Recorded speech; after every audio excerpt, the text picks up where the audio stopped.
Okay, we're in part 2 of the beef barley mushroom stew. What you need is a pound of mushrooms, and what you're going to do is they said just quarter or half them, so they're all about the same size. So that's what they want us to do. Some people cut the stem off. I don't. I'll use the whole stem. And some that are small you can leave whole. Just you decide what size you want them to be.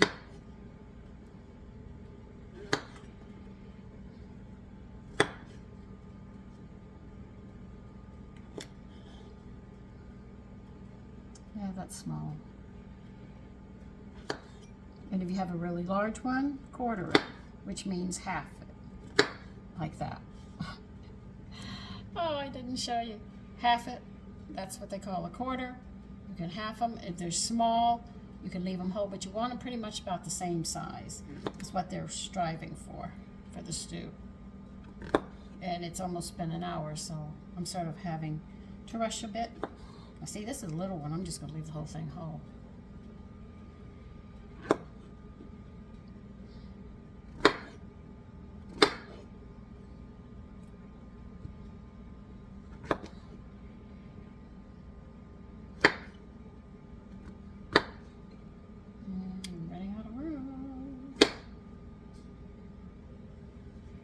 So as you can see, this is going to be a chunky stew on top of everything else.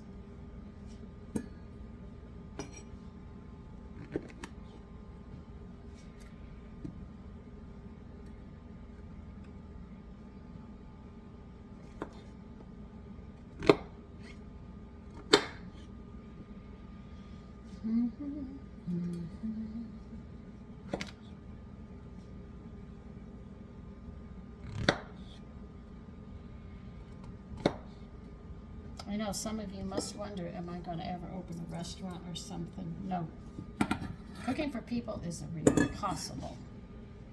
I've tried cooking, and I said, is there any foods you don't like or anything you're allergic to? Because I don't want to serve you something that you're not allergic to, right? And sure enough, they say, no, I eat everything. As soon as I make a dish, they say, I don't eat that. Oh, thank you for telling me. So we ended up ordering out.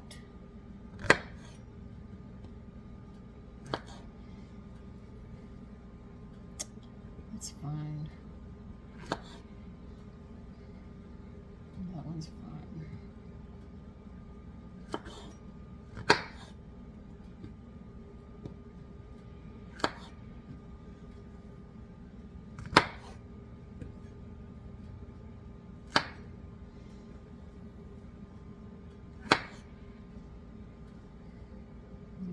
So the mushrooms are ready now. Don't worry, we'll get in there soon enough. It's almost done cooking.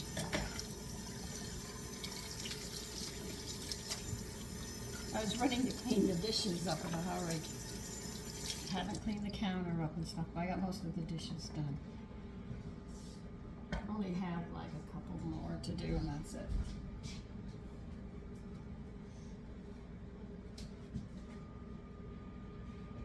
This is going to be a big pot stew. It's going to be chunky, so there'll be a lot of food in this stew. And with almost 3 pounds of meat, well, 2.5, there's a lot of protein. If you count your protein, you know there's a lot here. You can feed a lot of people off this meal. Now, if there's just a couple of you, cut the recipe in half, you know? You don't have to leave it whole.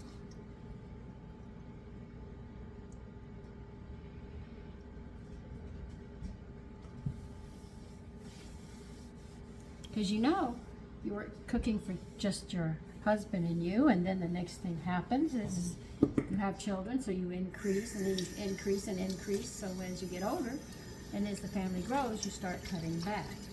It's the same thing. You can make any dish, and a lot of these dishes you can, once you cook them, you can freeze them for individual servings, you know. And then you can sit there and say, God, I don't have to cook or go shopping. I've got all this food in the refrigerator, in the freezer. So see, that's what our parents used to do. They would freeze the food.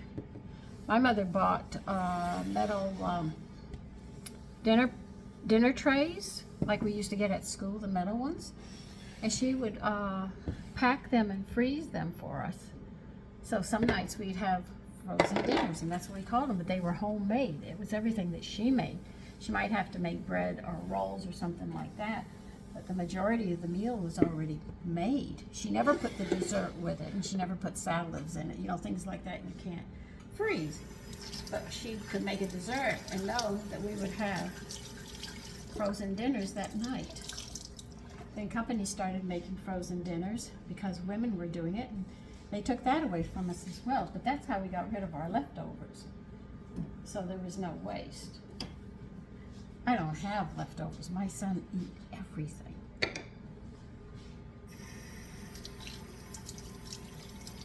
The only way to end up with leftovers is if we're sick and nobody gets to the food because we're too sick to eat. That doesn't happen, but very rarely.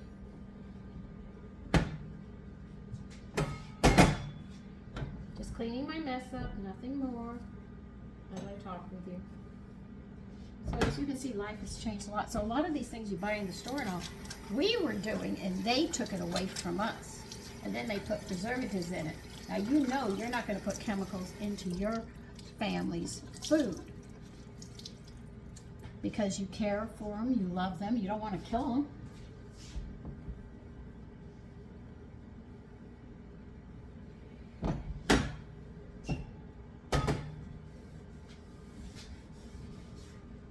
And everybody keeps telling me baking is so hard. No, it's not. You're going to make mistakes. Of course you're going to make mistakes.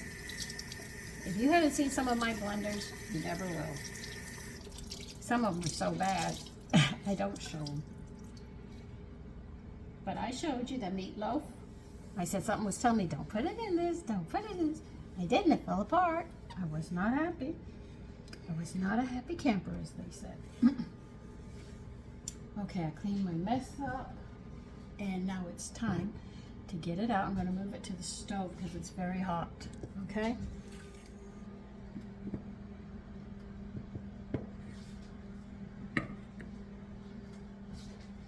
We'll see how it's doing.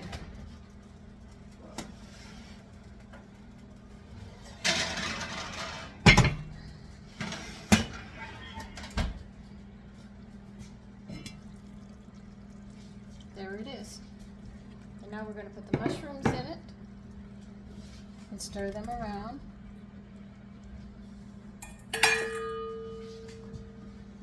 Use a pot if you don't want to burn yourself. As you can see, this is a very hearty, and I mean extremely, extremely hearty stew for us.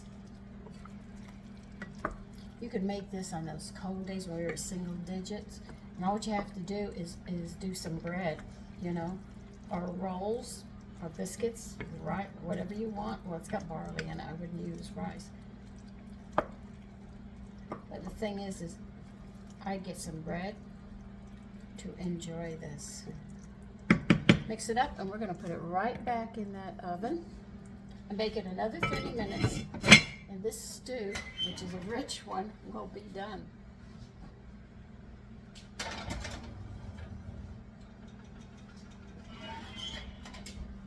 Okay, so I will see you in 30 minutes, and we'll see the end results of this beef, barley, and mushroom stew. Okay, it's done. Here is the stew, and it's a very big one. Just give me a minute, and I'll turn you down. Here it is. Now, most people will leave the stew on the table, all right? And you know this to be true. They'll just leave it on the stove and be served from the stove. But when you set a table, you need a tureen. And this is a tureen. It has a lid to it as well, okay? And this you serve at the table. It's not something you cook in, you actually serve. In here is the lid that fits with it. I love this. My husband bought this. He saw me. He walked in the store to get one thing, and I saw this, and I kept looking at it. And he said, "Do you want that?" I said, "I really do like it, Tony." All right. So I'm going to transfer this to a tureen. Now you're setting a table, and you have it like this. It's very, very nice.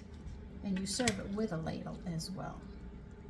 The ladle, if it doesn't have a spot to leave the ladle in, what you do is that you put the ladle on a dish and it rests where the part that goes in to get the stew, so it doesn't get your tablecloth or your table messed up. But it's always served in a tureen. So I'll show you. I'm sure the older folks on my channel say, yeah, I remember my mother used to, yeah, we used to serve them like that. Today, women have gotten so lazy that they're just not taking the time to do all of these things. So it makes it more difficult. So people have to go to cooking school to learn all this stuff, and yet it was mandatory that we learn these things. Let me just get the last bits out.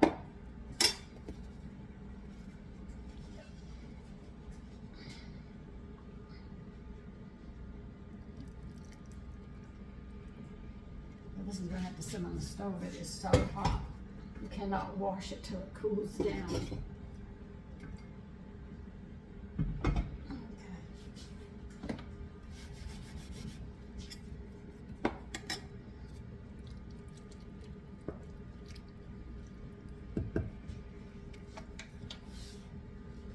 This way you can bring it to the table instead of having it put up. And you have it like this and you serve it. And once again, that's called a tureen. Okay? So listen, you take care and have a great day. I look forward to this. I'm going to use Ezekiel bread and serve it with this with some butter. I think it would be very, very nice. So listen, you take care and have a great day. Bye-bye.